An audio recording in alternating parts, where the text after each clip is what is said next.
بسم اللہ الرحمن الرحیم۔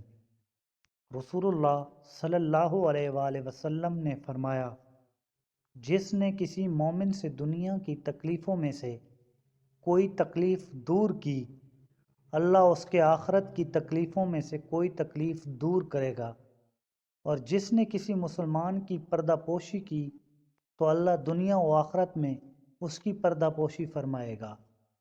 اللہ بندے کی مدد میں لگا رہتا ہے جب تک بندہ اپنے بھائی کی مدد میں لگا ہے۔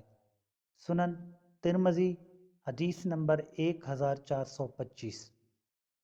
رسول اللہ صلی اللہ علیہ وآلہ وسلم نے فرمایا، مسلمان کا بھائی ہے، نہ اس پر ظلم کرتا ہے اور نہ اس کی مدد چھوڑتا ہے، اور جو اپنے بھائی کی حاجت پوری کرنے میں لگا ہو، اللہ اس کی حاجت پوری کرنے میں لگا رہتا ہے۔